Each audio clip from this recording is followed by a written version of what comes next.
पूरी हुई धर्मेंद्र पाजी और उनकी दूसरी पत्नी हेमा मालिनी की सालों पुरानी मन्नत। हेमा मालिनी और धर्मेंद्र पाजी की सबसे बड़ी टेंशन हुई खत्म। पहली बार धर्मेंद्र पाजी और हेमा मालिनी को एक साथ खुश देखकर खुश हुए धर्मेंद्र पाजी के बेटे सनी देओल भी। हेलो नमस्कार, बहुत बहुत स्वागत है दोस्तों आपका इस चैनल में। मैं हूं आपकी दोस्त पूनम अधिकारी।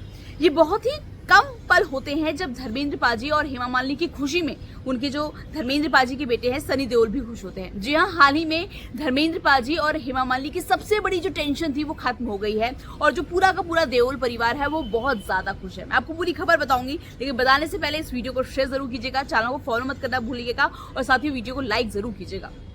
जी हाँ, धर्मेंद्र पाजी आज बेहद खुश है और वजह है उनकी बेटी ईशा देओल का दोबारा से घर बसना। हम सभी ये बात जानते हैं, मैंने कितने सारे वीडियोस भी बनाए थे कि साल 2024 में ही जो धर्मेंद्र पाजी और हेमा मालिनी की बेटी है ईशा देओल, उसने अपने तलाक का ऐलान कर दिया था अपने पति भरत अकतानी के साथ। भरत अकतानी एक बहुत बड़े बिजनेसमैन हैं और 2012 में ईशा देओल की शादी हुई थी भरत अकतानी से। लेकिन शादी के इतने सालों बाद अचानक से 2024 में ईशा देओल ने अपना और अपने पति के साथ जो तलाक था उसका ऐलान कर दिया। साथ ही ईशा देओल ने यह भी आरोप लगाया कि जो उसके पति है भरत अकतानी, उसका किसी और लड़की के साथ, जो बेंगलुरु में कोई लड़की रहती है, उसके साथ अफेयर चल रहा है। इसी वजह से वो अपनी शादीशुदा जिंदगी को खत्म कर रही है।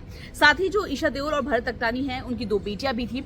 ये खबर जब पिछले साल आई थी तो बहुत हंगामा हो गया था। ये भी कहा जा रहा था कि धर्मेंद्र पाजी हेमा मालिनी बहुत टेंशन में है क्योंकि ये देओल परिवार में ये पहला तलाक था। इससे पहले कभी तलाक नहीं हुआ। धर्मेंद्र पाजी ने भी जो दूसरी शादी हेमा मालिनी से की है वो अपनी पहली पत्नी को छोड़े बना ही की है। मतलब धर्मेंद्र पाजी ने भी अपना धर्म परिवर्तन करके ही हेमा मालिनी से शादी की, लेकिन अपनी पहली पत्नी को छोड़ा नहीं था उन्होंने।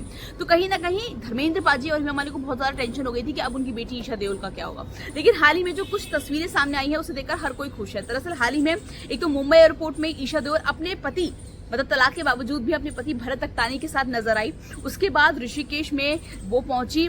चिदानंद सरस्वती है जो जिनके पास कई सेलिब्रिटीज, कई स्टार्स जाते हैं, ये बहुत बड़े स्वामी कहा जाता है इनको। चिदानंद सरस्वती के पास पहुंची।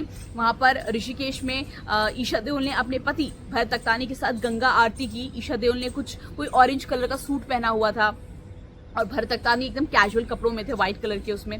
तो इन दोनों ने गंगा आरती की, पूजा करी। मतलब जैसे एक पति पत्नी किसी पूजा में शामिल होते हैं, बिल्कुल वैसे ही ईशा देओल और उनके पति भरत अकतानी शामिल हुए थे इस पूरी पूजा में। ऐसा लग ही नहीं रहा था कि इन दोनों के बीच में तलाक हो गया। और जब ये तस्वीरें सामने आई उसको देखकर तो अब हर किसी को लग रहा है कि शायद हो सकता है इन लोगों ने अपने तलाक को फिलहाल साइड में रख दिया हो और दोबारा से ये लोग साथ आने की कोशिश कर रहे हैं। इसकी एक बहुत बड़ी वजह भी है। दरअसल जब वो परामर्श जो निकेतन है, इस निकेतन में पहुंचे थे यहाँ पर सबसे पहले तो जो ईशा देओल और उनके जो पति है भरत अकतानी, उन्होंने सबसे पहले जो चिदानंद सरस्वती हैं उनका आशीर्वाद लिया। उसके बाद जो चिदानंद सरस्वती हैं उन्होंने एक वरमाला ईशा देओल और भरत अकतानी दोनों के गले में डाली। मतलब एक ही वरमाला को इन दोनों के गले में डाल दिया। तो ये कहीं ना कहीं तभी होता है जब पति पत्नी साथ आते हैं और पति पत्नी को एक रखने के लिए ही ऐसा किया जाता है। तो जब चिदानंद सरस्वती साहब जी ने, जो स्वामी जी हैं, उन्होंने जब ईशा देओल के गले में माला डाली तो लोगों को समझ में आ गया कि कहीं ना कहीं ये लोग अब अपने तलाक को पीछे रखकर एक नई जिंदगी की शुरुआत कर रहे हैं। जितने भी गिले शिकवे, जितने भी लड़ाई झगड़ा, उसको भूलकर शायद एक दोबारा से अपनी लाइफ को ये एक मौका देने की कोशिश कर रहे हैं। और ये तस्वीरें देखकर हर कोई बहुत खुश है। जिस तरह से वो गंगा आरती कर रहे थे, जिस तरह से बार बार भरत अकतानी जो है ईशा देओल का हाथ पकड़ रहे थे आरती के वक्त, तो ये सब एक पति पत्नी की तरह नॉर्मल हो रहा था, जिसको देखकर हर कोई, जो खासकर जो धर्मेंद्र पाजी के फैंस है, जो हेमा मालिनी के फैंस है, उनको इस चीज की खुशी हो रही है कि लगता है कि अब धर्मेंद्र पाजी की जो सबसे बड़ी टेंशन थी कि उनकी बेटी ईशा देओल का तलाक हो गया, अब उनकी बेटी अकेली हो गई है, वो क्या करेगी, क्योंकि फिल्मों में भी अभी ऐसा कुछ काम नहीं कर रही, वो पैसों की भी तंगी आ सकती है क्योंकि अभी तक तो भरत अकतानी उनका खर्चा उठा रही थी ईशा देओल का। तो कहीं ना कहीं एक बाप को, एक माँ को टेंशन हो ही जाती है जब बच्चों का तलाक होता है, या बेटे का तलाक हो या बेटी का तलाक हो। ऐसी टेंशन हो रही थी और ऐसा भी कहा जा रहा था कि धर्मेंद्र पाजी ने अपनी पूरी जी जान कोशिश की थी ये तलाक को रोकने की, क्या उनकी बेटी और उनके दामाद के बीच में तलाक ना हो। लेकिन उस वक्त हालात शायद